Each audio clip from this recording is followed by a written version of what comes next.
ওয়া কুল্লুকুম মাসউলুন আন রাইয়াতিহি। প্রত্যেকটা দায়িত্বশীলকে তার দায়িত্ব সম্পর্কে জিজ্ঞাসা করা হবে। ফাল ইমামু ইউসআলু আনির রাজুলি, ইমামকে জিজ্ঞাসা করা হবে তার সম্পর্কে, তার অধীনস্থ যারা আছে তাদের সম্পর্কে। ওয়ার রাজুলু ইউসআলু আন আহলিহি, প্রত্যেকটা পুরুষকে আল্লাহ তাআলা জিজ্ঞেস করবেন তার পরিবার সম্পর্কে। আমরা পুরুষ, আমাদের অধীনস্থ যারা আছে, আমার বিবি আছে, আমার মেয়ে আছে, আমার সন্তান আছে, তাদের সম্পর্কে আমি জিজ্ঞাসিত হব। আমি আমার তাদের উপর যে দায়িত্ব ছিল দায়িত্ব পরিপূর্ণভাবে পালন করেছি কিনা, নাকি তাদের থেকে খালি দুনিয়াটাই আদায় করে নিছি, আখিরাতের ব্যাপারে তাদের উপর কোনো চাপ প্রয়োগ করি নেই। বিবির দ্বারা আমার চাহিদা পূরণ করতে হবে, আমি চাহিদা পূরণ করে নিলাম। বিবির দ্বারা ঘরের রান্নাবান্নার কাজ করতে হবে, এটাও পূরণ করে নিলাম। ঘর গুছানো, ঘর ঝাড়ু দেওয়া, রান্না বান্না করা, এগুলো আমি আদায় করে নিলাম। কিন্তু বিবি যে পর্দা করে না, নামাজ পড়ে না, এগুলার জন্য আমার কোনো মাথা ব্যথা নাই। আমাকে আল্লাহ জিজ্ঞেস করবে, তোমার বিবির থেকে দুনিয়ার সব কিছু আদায় করে নিলা, কিন্তু এগুলা কেন আদায় করলা না? এই জন্য প্রত্যেকটা পুরুষকে তার পরিবার সম্পর্কে জিজ্ঞাসা করা হবে। ওয়াল মারআতু তুসআলু আন বাইতি যাওজিহা, প্রত্যেকটা মহিলাকে জিজ্ঞেস করা হবে তোমার স্বামী যখন অনুপস্থিত ছিল তখন তুমি তোমার স্বামীর অনুপস্থিতিতে তোমার স্বামীর ঘর হেফাজত করেছো কিনা, তোমার স্বামীর মালের হেফাজত তুমি করেছো কিনা। স্বামী বিদেশে চলে গেছে, 2-4 বছর ধরে আসে নাই, এই 2-4 বছরে স্বামীর পরিবারের খোঁজখবর রেখেছো কিনা, স্বামীর পরিবারের ধন সম্পদের হেফাজত করেছো কিনা, নাকি স্বামী ওই দিক দিয়ে টাকা পাঠাতো আর তুমি এই দিক দিয়ে অন্যজনের পিছনে খরচ করতা? হ্যাঁ, কি এমনটা হয় না? না হয় না? হয় না? স্বামী এই দিক দিয়ে টাকা পাঠায় আর স্ত্রী অন্যজনের পিছনে টাকা খরচ করে, ইটিস পিটিস করে। এক স্বামী তার জন্য কষ্ট করতেছে, সে আরেকজনকে স্বামী বানানোর জন্য পায়তারা করতেছে। সম্পদ সম্পর্কে জিজ্ঞেস করা হবে, এটা হুকুকুল ইবাদ। এরপরে নবী বলেন ওয়াল আবদু ইউসআলু আন মালি সাইয়্যিদিহি, প্রত্যেকটা কর্মচারীকে জিজ্ঞেস করা হবে তুমি যেই দোকানে যেই মালিকের অধীনে তুমি চাকরি করেছ ওই মালিকের মালগুলা পরিপূর্ণভাবে হেফাজত রেখেছো কিনা, ওই মালিকের হক পরিপূর্ণভাবে আদায় করেছো কিনা। আপনি কর্মচারী, যেই মালিকের, যেই কর্মচারী, যেই দোকানের কর্মচারী, এই দোকানের কোনো খেয়ানত করেছেন কিনা, মালিকের মালের কোনো খেয়ানত করেছেন কিনা, এটা আল্লাহর কাছে আপনার জবাবদিহিতার কাঠগড়ায় দাঁড়াতে হবে। মালিক আপনার কাছে যা চাইছে আপনি চা দিচ্ছেন কিনা, এবং আপনি কোনো লুকোচুরি করেছেন কিনা, এগুলো আল্লাহ তাআলা আপনাকে জিজ্ঞেস করবে। এই জন্য আল্লাহ তাআলা বলে ফালানাসআলান্নাল্লাযীনা উরসিলা ইলাইহিম ওয়ালানাসআলান্নাল মুরসালিন, প্রত্যেকটা নবীকে যেমন আমি জিজ্ঞেস করব এমনইভাবে নবী যাদের কাছে পাঠাইছি আমি আল্লাহ তাদেরকেও জিজ্ঞেস করব। এটা এমনটা নয় যে আমি আল্লাহ জিজ্ঞেস করলাম তখন বান্দা মিথ্যা কথা বলে পার পেয়ে যাবে, এমনটা নয়। বরং বান্দাকে কখন কোন সময় কোন মুহূর্তে কি করতেছে দুনিয়ার কেউ জানুক আর না জানুক আল্লাহ জানেন নাকি? জোরে বলেন, জানেন নাকি? জানেন। আল্লাহর ব্যাপারে সাক্ষীগুলা জোরে আওয়াজে দিতে হয়। এজন্য আল্লাহ বলে ফালানাকুসান্না আলাইহিম বিইলমি ওয়া মা কুন্না গায়িবিন, হাসরের ময়দানে আমি আল্লাহ প্রত্যেককে বলে দিব তুমি এটা করেছো, এটা করেছো, এটা করেছো, এটা করেছো, এটা করেছো, কোন জায়গায় কোন সময় কোন মুহূর্তে কোন কাজটা করেছে সব বলে দিবে। আল্লাহ তাআলা বলবেন যে আমি যে বলেছি বান্দার ব্যাপারে বলবো, না জেনে খালি ছক্কা মারলাম এমনটা নয়। হ্যাঁ, আমি আল্লাহ বিইলমিন জেনে শুনে বলবো ওয়া মা কুন্না গায়িবিন, বান্দা তুমি আমি আল্লাহকে দেখো না, কিন্তু এমন কোনো মুহূর্ত যায় না যেই মুহূর্ত আমি আল্লাহ তোমাকে দেখি না, বরং প্রতিটা মুহূর্তে আল্লাহ আমাকে দেখতেছেন। আমি না দেখি, আল্লাহ দেখেননি? জোরে বলেন, আল্লাহ দেখেননি? আমরা অনেক সময় দেখা যায় কথার মার পেছে, হ্যাঁ, একটা কথা বলে ফেলি, যদি লেগে গেল এই জন্য আল্লাহ তাআলা ওভাবে না জেনে বলবেন না। আল্লাহ বলতেছেন আমি সব জানি, জেনে শুনে বলতেছি। ওয়া মা কুন্না গায়িবিন, আমি অনুপস্থিত ছিলাম না। তো এই যে আমরা এখানে বসে আছি, কতজন বসে আছে, আমাদের নাম, আমাদের পরিচয়, আমাদের বাবার নাম, আমাদের দেশের নাম, আমরা কে কয় রাকাত নামাজ পড়েছি, কে কোন রাকাতে কোন সূরা পড়েছি, কোত্থেকে এসেছি, দুপুরে কি দিয়ে খানা খেয়েছি, রাত্রে কি দিয়ে খাবো, কতদিন বাঁচবো, আমি আপনি না জানলেও আমার আল্লাহ জানে। আমি আপনি না জানলেও আল্লাহ তাআলা জানেন। এই জন্য আল্লাহ বলেন ফালানাকুসান্না আলাইহিম বিইলমি ওয়া মা কুন্না গায়িবিন। বান্দা আমি আল্লাহ তোকে সব বলে দিব, সব বলে দিব। এমনটা নয় যে আমি আল্লাহ না জেনে বলবো, এমনটা নয়, বরং আমি আল্লাহ সব জেনে তোমাকে বলবো। ওয়া মা কুন্না গায়িবিন, কারণ আমি আল্লাহ উপস্থিত ছিলাম না। রাত্রে 3টা বাজে যেমন আমি আল্লাহ তোমার পাশে উপস্থিত, দিনের 3টা বাজে উপস্থিত, সন্ধ্যায় 6টা বাজে যেমন উপস্থিত, সকাল 6টাও তেমন উপস্থিত, দুপুর 12টায় যেমন তোমার পাশে আমি আল্লাহ উপস্থিত, রাত 12টাও তেমন আমি আল্লাহ তোমার পাশে উপস্থিত। কেউ জানুক আর না জানুক আল্লাহ জানেন, আল্লাহ জানেন। এই জন্য আল্লাহ বলে ওয়াল ওয়াজনু ইয়াউমাইযিনিল হক। আমি আল্লাহ যেহেতু জানি, আমি আল্লাহর যেহেতু সাক্ষীর প্রয়োজন হবে না, এই জন্য আমি আল্লাহ ওজন করব পরিপূর্ণভাবে, বান্দার আমলগুলা ওজন করব পরিপূর্ণভাবে। ওয়াল ওয়াজনু ইয়াউমাইযিনিল হক। সেই দিন আখিরাতে, কিয়ামতের দিন, হাসরের ময়দানে ওজন হবে পরিপূর্ণ। ফামান সাকুলাত মাওয়াজিনুহু ফাউলাইকা হুমুল মুফলিহুন। বান্দা শোনো, তোমার আমল নামার পাল্লা যদি ভারী হয়ে যায় তাহলে কোনো চিন্তার কোনো কারণ নাই, তুমি জান্নাতীদের মতো সফল কাম। সুবহানাল্লাহ, ফাউলাইকা হুমুল মুফলিহুন। ওজন ভারী হয়ে গেলেই হয়ে গেল। এই জন্য সবাই চায় সবার ওজন ভারী হোক, আমিও চাই আমার ওজনটা ভারী হোক। অনেকে শরীরের দিক দিয়ে ওজন ভারী হতে চায়, অনেকে মালের দিক দিয়ে ওজন ভারী করতে চায়, ব্যাংক ব্যালেন্সের দিক দিয়ে তার ওজনটা ভারী করতে চায়, সবাই ওজন ভারী করতে চায়। আর মুমিনরা চায় হাসরের ময়দানে তার যেন আমল নামার ওজনটা ভারী হয়। কারণ আমল নামার ওজন যদি ভারী হয়ে যায় তাহলে আল্লাহ তাআলা বলতেছেন বান্দা শোনো, ফাম্মা মান সাকুলাত মাওয়াজিনু ফাহুয়া ফি ঈশাতির রাদিয়া।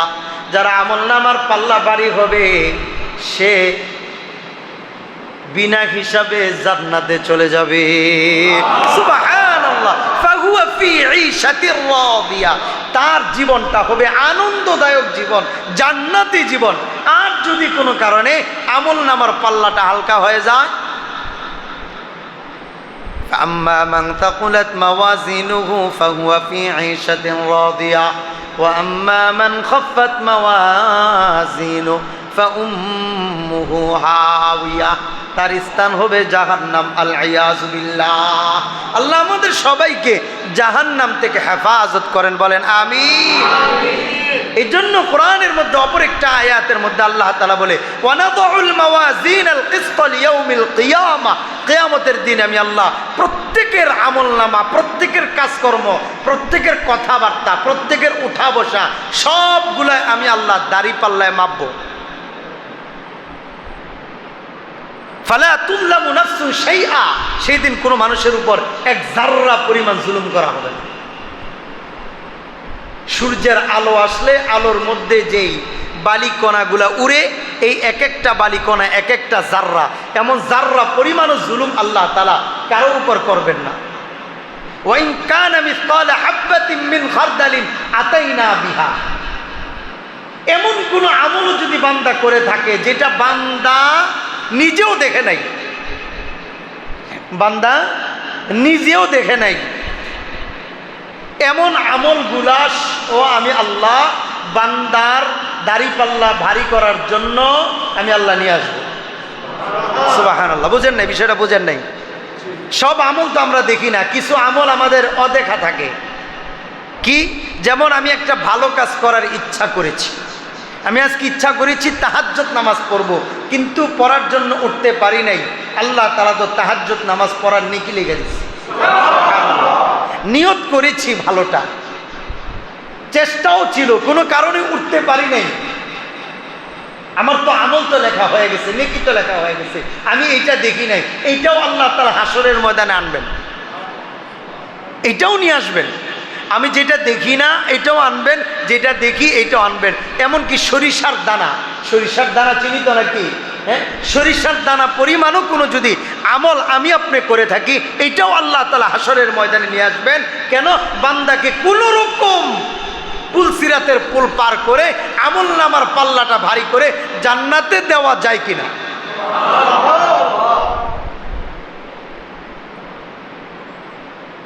এজন্য হাদিসের মধ্যে আসছে, হাসরের ময়দানে নবী আলাইহিস সালাম বলে, ইবনে ওমর রাদিয়াল্লাহু তাআলা আনহুমা থেকে বর্ণিত, ইবনে ওমর বলে হাসরের ময়দানে নবী আলাইহিস সালাম বলেছেন, হাসরের ময়দানে একজন উম্মত আল্লাহর সামনে দাঁড়াবে, প্রত্যেকটা উম্মতের আমলনামা থাকবে ৯৯টা। কয়টা? আমলনামার খাতা থাকবে ৯৯টা, এবং এক একটা খাতার যে দূরত্ব হবে, দৈর্ঘ্য হবে, একটা মানুষ তাকাইলে তার চোখের দেখা সীমানা যেই পর্যন্ত যায়, এক একটা খাতার দৈর্ঘ্য হবে ততটুক পর্যন্ত। একটা মরুভূমির মধ্যে, খোলা জায়গার মধ্যে আপনি খালি তাকাইলে আপনার পরিপূর্ণ চোখের পাওয়ার আছে, কোনো পাওয়ার নষ্ট হয়নি। আমরা তো অনেকে দেখা যায় চোখের পাওয়ার নষ্ট করে ফেলি, ওটা না। আমার পরিপূর্ণ চোখের পাওয়ার থাকার পরে সামান খোলা জায়গার মধ্যে আমি তাকাইলে আমার চোখের সীমানা, দৃষ্টির সীমানা যেই পর্যন্ত যাবে, এক একটা আমল নামার খাতার দৈর্ঘ্য হবে ততটুকু পর্যন্ত। সুবহানাল্লাহ। এমন ৯৯টা আমল নামার খাতা নিয়ে বান্দা আল্লাহর সামনে দাঁড়াবে। আল্লাহ তাআলা তার আমল নামার খাতাগুলো পাল্লায় রাখবে।